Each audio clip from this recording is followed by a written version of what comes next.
This is the bilateral hip and knee flexion assessment, which evaluates the flexibility of the gluteus maximus and the individual's ability to maintain pelvic and lumbar control during hip flexion.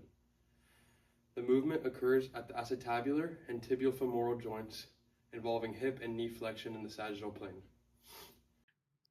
This assessment is a qualitative examination, therefore it is assessed visually to determine how well the pelvis maintains a neutral position, as both hips and knees are flexed simultaneously. The examiner observes for posterior pelvic movement and lumbar flattening, which mark the end of available hip flexion. Grading is based on the participant's ability to reach the chest line while maintaining pelvic stability. A pass or green is achieved when both knees reach or surpass the chest line with no pelvic movement.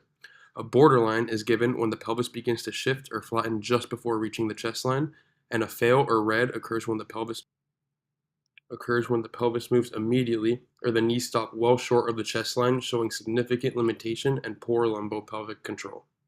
The participant will lie flat with the spine in a neutral position and arms relaxed by their side.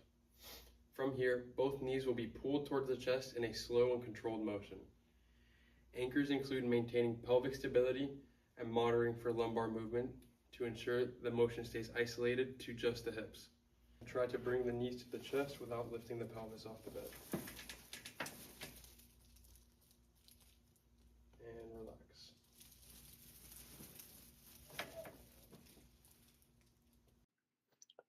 Here you can see the participant lying supine with both hips and knees flexing towards the chest. As the knees approach the chest line, the pelvis begins to lift slightly off the table, creating a posterior pelvic tilt. That movement marks the end of true hip flexion, and from this point the motion is coming from the pelvis and the lumbar spine rather than the hips themselves. This assessment is qualitative, and grading is based on pelvic stability and hip depth. A passing score would show both knees reaching the chest line with this pelvis remaining neutral. This demonstration would be considered borderline since the pelvis begins to slightly roll upwards as the knees begin to near the chest. Functionally, this loss of pelvic control limits independent hip motion and can impact squat depth, hip hinge mechanics, and overall glute activation. Over time, these compensations increase lumbar stress and reduce movement efficiency, especially in movements like the back squat, where hip flexion is required.